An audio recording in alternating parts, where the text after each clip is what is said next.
ওয়াইফের সাথে মেলামেশা করলেন, বীর্যটা যখন আউট হওয়া একটা ভাব হলো, বীর্য বের হওয়াটা মানে এখন আপনি যেভাবেই করেন সেটা কিন্তু লসই।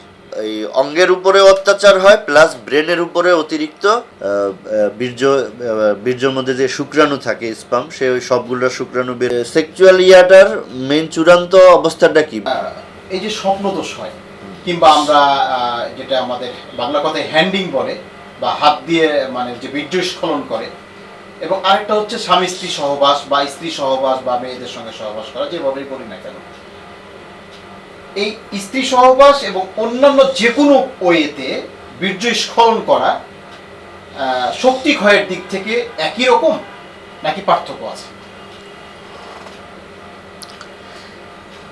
এখন মেইন কথাটা তো হচ্ছে যে আপনি সহবাস করেন বা স্বপ্নদোষ হোক বা মাস্টারবেশন করেন, আপনার বের হইল কি? বীর্য।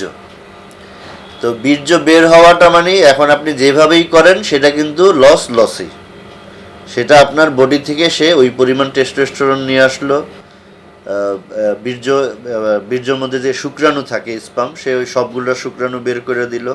এইটা এখন ক্ষতির বিষয়টা যদি আমি চিন্তা করি, সেটা হলো যে ওয়াইফের সাথে থাকলে এখানে আপনার পুরো বডি সায় দেয়, আপনার মানসিক একটা সুখের ব্যাপার থাকে, এখানে আপনার বডির যে এনার্জি লেভেলটা সেইটা লস কম হয়, মানসিক কোনো ক্ষতি হয় না। কিন্তু আপনি যদি মাস্টারবেশন করেন তখন কিন্তু আপনার পুরো বডি একটা জায়গায় অবশ অবস্থায় থাকে, আপনি শুধু তাকে অত্যাচার করে কিন্তু বের করেন, আর সমস্ত প্রেশারটা পড়ে কোথায়? আপনার মাথায়। ঠিক আছে, এখানে কিন্তু আপনার পুরো বডি অকেজই থাকে, কিন্তু হাজব্যান্ড ওয়াইফ মিলামেশা করলে এখানে কিন্তু পুরো বডিটাও অ্যাক্টিভ থাকে, ফলে কোনো মাসেলে ব্যথা হয় না বা বডির অন্যান্য স্নায়ুগুলো ক্ষতিগ্রস্ত হয় না।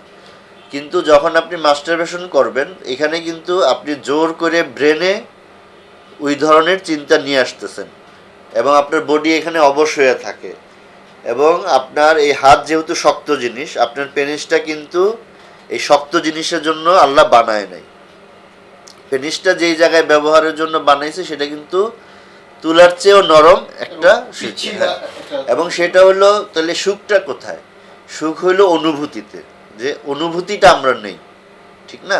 কিন্তু মাস্টারবেশনের সময় কিন্তু অনুভূতির বিষয়টা থাকে না, তখন এখানে অত্যাচারের বিষয়টা চলে আসে। সেই অত্যাচারটা আপনার এই অঙ্গের উপরে অত্যাচার হয় প্লাস ব্রেনের উপরে অতিরিক্ত প্রেশার দিতে দিতে এখানে ব্রেনের উপরে অত্যাচার হয়, ফলে মাসেল পেন হয়, ব্রেনের স্মৃতিশক্তি নষ্ট হয়, আর আপনার বিশেষ অঙ্গ তো সেখানে এই শক্ত হাত ব্যবহারের ফলে সে তার রগগুলো ড্যামেজ হয়ে যায় এবং পরবর্তীতে সেই পেনিসে রক্ত চলাচল কম হয়, ফলে তার আস্তে আস্তে আর সেই ইরেকশনটা হয় না। এই জন্য একটা মানুষ যদি সে 20 বছর পরে যদি বিয়ে করে বা 25 বছরে যদি বিয়ে করে, সে তো আরও 7 বছর যদি আরও 30-40 বছর সে তার সেক্সুয়াল লাইফ লিড করে, তাই না? সে কিন্তু অসুস্থ হয় না। কেন হয় না? সে তার ওয়াইফের সাথে মিলেমিশা করলে তার মন, শরীর, ব্রেন সব কিছুর মধ্যে একটা সুখের অনুভূতি থাকে, এই জন্য কিন্তু সারা জীবনেও সে অসুস্থ হয় না। কিন্তু মাস্টারবেশন করলে 1-2 বছর 3 বছরের মধ্যেই কিন্তু সে সম্পূর্ণ অকেজ হয়ে যায়। কারণ হইলো আমি যেটা আগে বললাম, এই অত্যাচার, মানসিক অত্যাচার, শারীরিক অত্যাচার, ফলে সে যেটা 30 বছরে নষ্ট হয় না সেটাতে 3 বছরের মধ্যে সম্পূর্ণ নষ্ট করে ফেলতে পারে।